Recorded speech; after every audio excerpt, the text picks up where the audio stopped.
ꯅꯨꯡꯁꯤꯕꯤꯗꯨꯅ Manipur entertainment ꯆꯦꯅꯦꯜꯕꯨ subscribe ꯑꯃꯁꯨꯡ like ꯇꯧꯕꯤꯔꯝꯃꯨ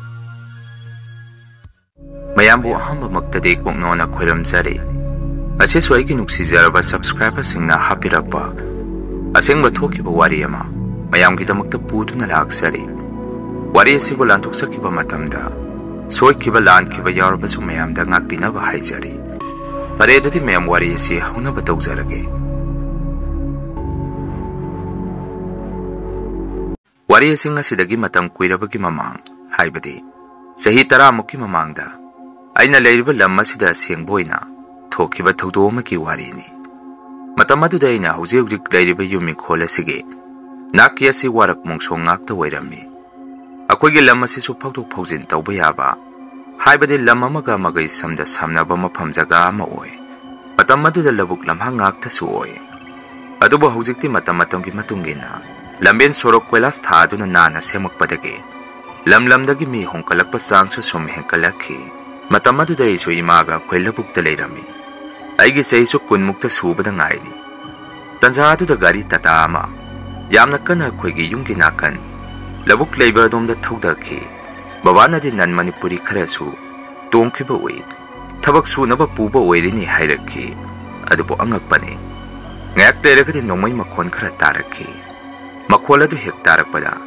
ꯕꯕꯥꯅ ꯃꯈꯥꯗ ꯄꯥꯛꯊꯧ ꯍꯥꯏꯗꯅ ꯏꯟꯗꯣꯝꯆꯥ ꯍꯣꯏ ꯀꯀꯥ ꯍꯣꯏ ꯑꯩꯈꯣꯏ ꯃꯌꯥꯝꯁꯤ ꯂꯧꯕꯨꯛꯇ ꯂꯣꯏꯅ ꯄꯥꯛꯊꯅꯔꯝꯃꯤ ꯉꯥꯏꯍꯥꯛꯀꯤ ꯃꯇꯨꯡꯗꯗꯤ ꯌꯥꯝꯂꯕ ꯄꯨꯂꯤꯁꯀꯤ ꯖꯤꯞꯁꯤ ꯀꯌꯥ ꯑꯃ ꯊꯧꯖꯤꯜꯂꯛꯈꯤ ꯃꯇꯝ ꯑꯗꯨꯗ ꯕꯕꯥꯅ ꯏꯃꯥꯗ ꯑꯁꯨꯝꯅ ꯍꯥꯏꯔꯝꯃꯤ ꯍꯣꯔꯦꯟꯗꯤ ꯄꯨꯂꯤꯁꯅ ꯌꯨꯝꯁꯤꯡ ꯑꯁꯤ ꯂꯣꯏꯅ ꯀꯣꯏꯁꯟꯈ꯭ꯔꯅꯤ ꯋꯥꯍꯪ ꯄꯥꯡꯒꯤꯗꯃꯛꯇ ꯃꯗꯨꯅ ꯑꯩꯗꯤ ꯏꯇꯩ ꯇꯣꯝꯕ ꯍꯣꯏꯗ ꯑꯣꯏꯅ ꯉꯁꯤꯗꯤ ꯑꯍꯤꯡ ꯂꯦꯛꯎꯔꯒꯦ ꯅꯃꯥꯅꯆꯥ ꯌꯨꯝ ꯑꯁꯤ ꯊꯣꯡ ꯆꯦꯠꯅ ꯂꯣꯟꯁꯤꯜꯂꯒ ꯂꯩꯌꯨ ꯍꯥꯏꯔꯛꯈꯤ ꯕꯕꯥꯒꯤ ꯋꯥꯐꯝ ꯑꯗꯨꯗ ꯏꯃꯥꯅ ꯑꯃꯨꯛ ꯀꯔꯤꯅꯣ ꯑꯉꯥꯡꯁꯤꯒ ꯑꯩꯒꯗ ꯌꯨꯝ ꯑꯁꯤꯗ ꯂꯩꯍꯧꯕ ꯌꯥꯕ ꯅꯠꯇꯦ ꯆꯠꯈꯤꯅꯣ ꯄꯨꯟꯅ ꯑꯗꯨꯝ ꯂꯩꯃꯤꯟꯅꯁꯤ ꯍꯥꯏꯔꯝꯃꯤ ꯀꯀꯥ ꯍꯣꯏꯅꯁꯨ ꯑꯃꯨꯛ ꯕꯕꯥꯗ ꯈꯥꯇꯣꯟ ꯌꯨꯝꯗ ꯑꯗꯨꯝ ꯂꯩꯕꯅ ꯐꯅꯤꯗ ꯍꯣꯔꯦꯟ ꯏꯟꯗꯣꯝꯆꯥ ꯍꯣꯏ ꯑꯉꯥꯡ ꯑꯁꯤꯒ ꯃꯇꯣꯝꯗ ꯂꯩꯍꯧꯕ ꯅꯨꯡꯉꯥꯏꯔꯣꯏ ꯈꯥꯇꯣꯟꯁꯨ ꯀꯤꯃꯟꯈ꯭ꯔꯕ ꯍꯥꯏꯗꯨꯅꯤ ꯑꯩꯈꯣꯏꯁꯨ ꯌꯨꯝꯗ ꯂꯩꯗꯣꯔꯤꯁꯤꯗꯤ ꯍꯥꯏꯔꯛꯈꯤ ꯑꯗꯨꯒ ꯋꯥꯐꯝ ꯑꯃꯅ ꯑꯩꯈꯣꯏꯅ ꯀꯀꯥ ꯏꯟꯗꯣꯝꯆꯥ ꯍꯥꯏꯔꯤꯕꯁꯤ ꯁꯥꯒꯩꯒꯤ ꯑꯣꯏꯗꯣꯔꯤꯕꯅꯤ ꯕꯕꯥꯒ ꯄꯣꯛꯃꯤꯟꯅꯕ ꯅꯠꯇꯦ ꯀꯣꯟꯅꯗꯤ ꯕꯕꯥꯁꯨ ꯍꯣꯏ ꯐꯔꯦ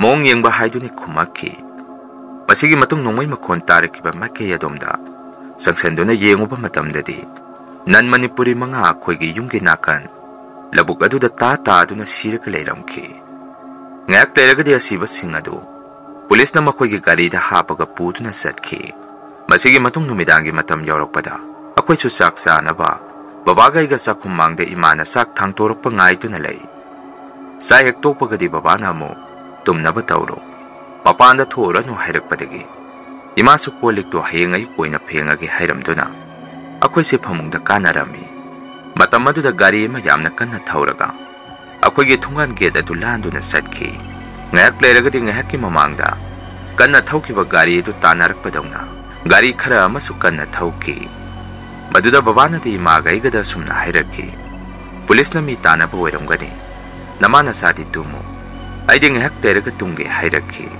ꯕꯕꯥꯒꯤ ꯋꯥꯐꯝ ꯑꯗꯨꯗ ꯏꯃꯥꯒ ꯑꯩꯒꯁꯨ ꯇꯨꯝꯊꯔꯒꯦ ꯍꯥꯏꯗꯅ ꯍꯦꯛ ꯇꯧꯔꯛꯄꯗ ꯑꯩꯈꯣꯏꯒꯤ ꯒꯦꯠꯇ ꯃꯤꯑꯣꯏ 2-3ꯅ ꯌꯥꯝꯅ ꯀꯟꯅ ꯀꯧꯔꯛꯄꯒꯤ ꯃꯈꯣꯜ ꯑꯃ ꯑꯩꯈꯣꯏꯅ ꯇꯥꯔꯛꯈꯤ ꯒꯦꯠ ꯍꯥꯡꯉꯨ ꯍꯥꯏꯗꯅ ꯃꯗꯨꯗ ꯏꯃꯥꯅ ꯒꯦꯠꯇꯨ ꯑꯩ ꯍꯥꯡꯉꯨꯒꯦ ꯍꯥꯏꯕꯗ ꯕꯕꯥꯅ ꯅꯈꯣꯏ ꯃꯄꯥꯟꯗ ꯊꯣꯔꯛꯀꯅꯨ ꯏꯃꯨꯡꯗ ꯂꯩꯔꯝꯃꯨ ꯍꯥꯏꯔꯛꯈꯤ ꯑꯁꯨꯝꯅ ꯍꯥꯏꯅꯔꯤꯉꯩ ꯇꯟꯖꯥ ꯑꯗꯨꯗ ꯒꯦꯠ ꯅꯝꯈꯥꯏꯔꯒ ꯌꯥꯝꯂꯕ ꯄꯨꯂꯤꯁ ꯃꯌꯥꯝ ꯑꯃ ꯆꯪꯉꯛꯈꯤ ꯑꯗꯨꯒ ꯑꯩꯈꯣꯏ ꯏꯃꯨꯡꯁꯤ ꯆꯦꯛ ꯇꯧꯕ ꯍꯧꯔꯛꯈꯤ ꯀꯣꯟꯅꯗꯤ ꯄꯨꯂꯤꯁꯁꯤꯡ ꯑꯗꯨꯅ ꯕꯕꯥꯕꯨ ꯋꯥꯍꯪ ꯄꯥꯡꯒꯤꯗꯃꯛꯇ ꯃꯄꯥꯟꯗ ꯀꯧꯊꯣꯛꯈꯤ ꯏꯃꯥꯒ ꯑꯩꯒꯁꯨ ꯌꯨꯝ ꯃꯅꯨꯡꯗꯒꯤ ꯃꯄꯥꯟꯗ ꯂꯨꯝꯗꯨꯅ ꯌꯦꯡꯉꯒ ꯂꯩꯔꯝꯃꯤ ꯃꯁꯤꯒꯤ ꯃꯇꯨꯡ ꯀꯣꯟꯅꯗꯤ ꯄꯨꯂꯤꯁ ꯀꯥꯡꯕꯨꯁꯤꯡ ꯑꯗꯨ ꯆꯠꯈꯤ ꯕꯕꯥꯁꯨ ꯌꯨꯝ ꯃꯅꯨꯡꯗ ꯑꯃꯨꯛ ꯆꯪꯉꯛꯈꯤ ꯃꯗꯨꯗ ꯏꯃꯥꯅ ꯕꯕꯥꯗ ꯀꯔꯤ ꯍꯥꯏꯔꯝꯃꯤꯅꯣ ꯍꯪꯕꯗ ꯕꯕꯥꯅ ꯑꯁꯨꯝꯅ ꯈꯨꯝꯃꯛꯈꯤ ꯍꯦꯔꯥ ꯉꯁꯥꯏ ꯅꯥꯀꯜ ꯑꯁꯤꯗ ꯃꯤ ꯍꯥꯜꯂꯝꯕꯗꯨꯒꯤ ꯑꯩꯈꯣꯏ ꯎꯍꯧꯕ꯭ꯔꯥ ꯃꯤꯑꯣꯏꯁꯤꯡ ꯑꯗꯨ ꯍꯪꯉꯝꯕꯅꯤ ꯃꯗꯨꯗ ꯑꯩꯅ ꯎꯍꯧꯗꯦ ꯃꯇꯝ ꯑꯗꯨꯗ ꯑꯩꯈꯣꯏꯗꯤ ꯂꯧꯕꯨꯛꯇ ꯂꯩꯔꯤ ꯒꯥꯔꯤ ꯇꯥꯇꯥ ꯑꯃꯗꯤ ꯊꯧꯖꯤꯟꯈꯤꯕ ꯎꯏ ꯍꯥꯏꯕꯅꯤ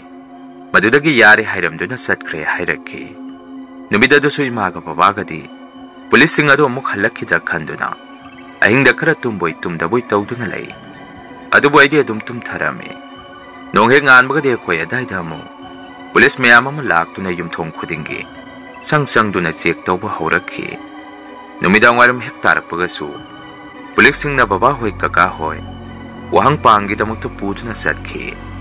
Baba na salamdayda na ko'y pakatkano. Horen ay karating tumali yumda halagpada.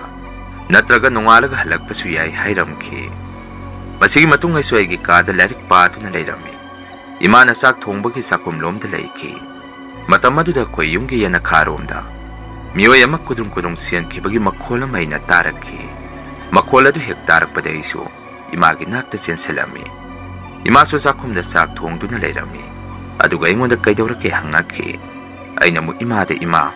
Yan akada mi masiyan ki bamali. Ay naujik larik paring ay tatarak bani. Adugi niya na sangi siya hayrami. Ay giwapam aduda imaso. Ngayagte tumin na layrami. Aduga yunggi thong-thonaw siya na kumzalami. Ay so kibadagi imagi matong queen ina ito na lay. Masigi matong ima na ingon da ibungo. Saksa tuwa sila. Aduga nang babahalag pa ngayra sila hayrami. Asum na imagay gasak tuwa pa matong. Pamung da hipto na babahalag pa ngayrami. Tanza ato da so kwagi warakwa paladom da. Petrag miye masang bagi makola may imagay ka nataraki. Dasiyang bati matutam na pahuraklabani. Mamang da sumapamadu da mi kaya masusikrabani. Yung sumang da sumiyo yamana. Siyan kibagi makola masutaraki. Panasum na mapandagi kira pa makon kaya si tazarabasu. Imagay ka sumapanda tuwaga sukyang-gyangam kede. Pungcho tarata sa lagpadagi, ay di sada tumning bapauraki. Imadi tayo nagi babaga imaga, makoy luhong kibagi pato ay labam karayeng tunalay. Matamado da ko'y gimong si TV sulay ramdri. Asum na idat tumning agpadagi, tumtarkiba sukang awdi. Ko na di imanay buhagdoraki, ibungo, nang amukta hagwalo haydana. Isa numdo na tap na hagdog piraki. Matamado da sumangway hawe. Wiri tawraka hagwalami. Aduga kay tawraka ima. Babahala abo hangami. Maduda ima na musum na kumaki. Halagtri. Ima di nga saydagi tumdri. Nang babaso nga si di halagkada mamandi. Ado ibungo. Mapanda mi kapisin ng tabra hangaki. Imagi wapa maduda iti. Tumbaso hagwalag pada ngayri. Maduna karisutati kummin. Ado bunga haklay raga di iso. Mamangda mi halam mapamadumdagi. Nupa man na sutut singaga, kapag makola matam na taba hauraki. Makola doy na su hektar padagi, imaday na ima ay sutari. Asibuk kanaway basano hangami, ima na mukhang di. Ima so haujukway do makola si tari basini. Maduday ima nakida na nang haudorok pa ni, nang sutumurano, nang babahalag pa ngay minarasi, ima isa hayraki. Asum na ahingado angag pa ni. Ako ay yung ginakan na horiba warakwa paladom dagi. Miyoy man na sutut singaga ningam da nakapaki. Makola do suyam na hong nataba sunati. Matamado da yung amaga suyam na lam na lay narami. Yung mingkon so saong na lay. Masigi matong nung alam da mikupado dati. Tungalom da giget na mapagi makola ma. Imaga ika nataraki. Kona di ako'y babaway rami. Babala po uba da imaga ika suyam na haraw sa rami. Imana so babada sak tibiragi.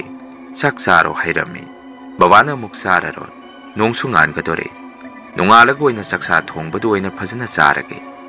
Lam sulamdre, namana sa disaraban na tro hangaki. Imana mo, sare. Ado kitang disatok pa na pay. Ayuk ta susak nga nasaki ba ni. Kitang tibira kay hayrami. Babana mukyari to, ay lamdre. Ako'y di mapamasida sumay na sumtawraga layragati, kamdaw ni. Ahing numidang tupamsa pa mamatakang salagdre. Mapamato pa madahong krasira hayraki. Babagi wapa maduda imana mo. Madu kariso ka na roida. Matam sinani. Mapamamadahong abaso sap manani. Ako'y tasunati mapamasida layri basi. Hayangway matam-matam na itong pujarak ka ni Kumi. Noong hekngalap ko gadi imana. Babagi salong kat pirami. Yumlo na bada laybas hagagi imabo ka maso. Ako'y kita sangaki. Aduga imada sum na hayrami. Radha.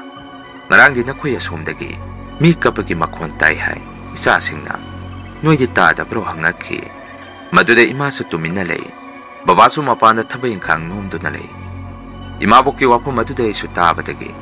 Ay nuy na mapanda torak na. Imabok da sum na hayrami. Imabok. Makola do ako'y sige yan nakawarak asumdagi ni. Imagay ka sutay. Ngarang so imagay ka. Makola do hektar padagi. Kida na ahing sutumdre. Babaso nung alam dahil tala hayrami. Ako'y giwaris singado da babaso kariso kumdi. Nung ninigi matungdagi di, Mafam jaga adu tamnaba sum henkalaki. Akwai su mapan thokpa kirami. Ahing da su labuk adomda. Musi miyoi mari manga muklepaga leibasu thengnaraki. Nongalamdagi matamda su mafam adomdagi. Mikap mirao khontana nenki. Kanagumba masak khangdaba miyoi amanasu laknaboy kayboy. Babada amuk tawrak. Imada amuk tawrak mataw kaya sa sumleptana tawrakki. Akoygi yunggi hek nakandasu sengge minna chawba malayrami. Matam aduda hujikki min mapusidi thangnaba khunda lay. Ahal ngaktani. Ahal anido khullasida laaga milladu hek takpani. Nongmadi ahinga thengba mada sengge minnadu cheng takpagi makholama akoy imungda natana kaka hoy imabu hoy akoy mayamna tarakhi. Makholadu hek tarpada mayamsu ahinga duda mapanda loina thungnaraki. Sagay gendom sa amanasu mayamda sumna hairami. Kaino hujipu kananu minta ibasibo. Ahal anidubu mapam masida ahingle ibazaro hairami. Ngayak leragadi min manungda paliba maygi blab singado amuk loina khapakhi. Mataw kiyasda mayamsu akiba phongnarappadagi mapam adomda miyoy amata sangamdi. Nonghek nganbagadi ahal anidu cycle thawduna lakhi. Maduda babaga kakagana ahal aniduda sumna hairami. Ngarangbu mamaga inega ahingda phawta ambro. Ahing nongyayda minsi masa matumda phawtakpagi makhon tai hairami. Wapam aduda ahal anidu masa-masada pungak ngaksakhi. Aduga sumna khumakhi. Akoy di ngarang ahing ayumda lay. Sida lakti. Kana changamba jano hangakhi. Kona di mayam punna ahal aniduga sengge min manung aduda sangminarami. Adubo manungda di miyoy amata layramkhidi. Ahal aniduna su min manunggi may thange hek tawrakpada paliba blab sing adu loina saaga layramkhi. Asigumba angakpa thawdok kayasi matam aduda sum tattana thengnarami. Babana su numidang waram san siyaluraga yumda karakpada. Mamangda mi hatomba jaga adu hek yawrakpada. San sing adu su pukhongda khongakhi hai. Manak adayda kenduna layriba una-wana sing adugi mathagtasu mi amana satpadawna sot makon thorei hai. Maduna labukta kumba matamdasu akoy imung pulap salami. Maramde ayna skun chakraba matung babana labuk kungkringay imana yumda matumda lehuringay dasu akoygi yum masi nungtindasu adum marak-marakta tamnaba yawi hai. Maning mayadasu mi masum laybadawna imagi mang tungda mamisami hekta satkiba amati akoy imungda miyoy amana senan tongaga satpagi makon kiraba kayasi hekta tarakki hai. Maduna ima soyna skun chakraba matung labuk lomda babaki manakta salami. Nong manumit ama soyna skun halakpada thongandagi imabu kaw-kawtuna sangakhi.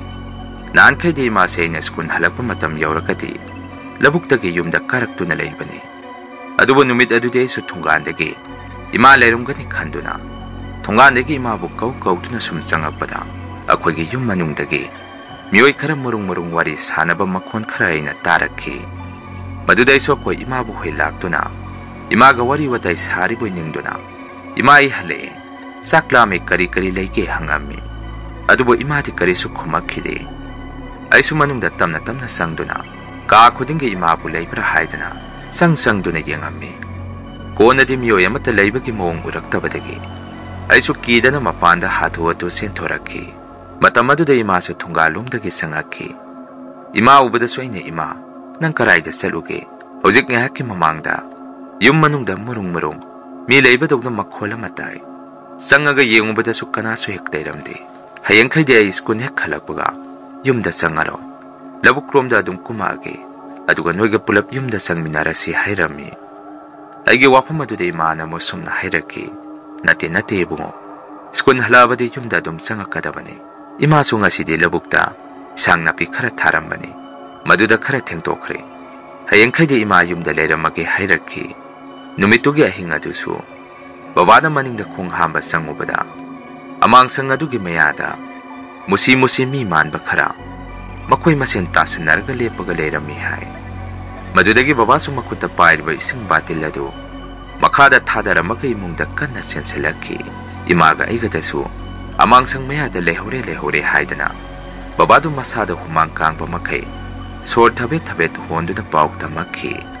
Maduda imana su babagi masada ahing aduda mayok thok pirami aduga sumna so hairami.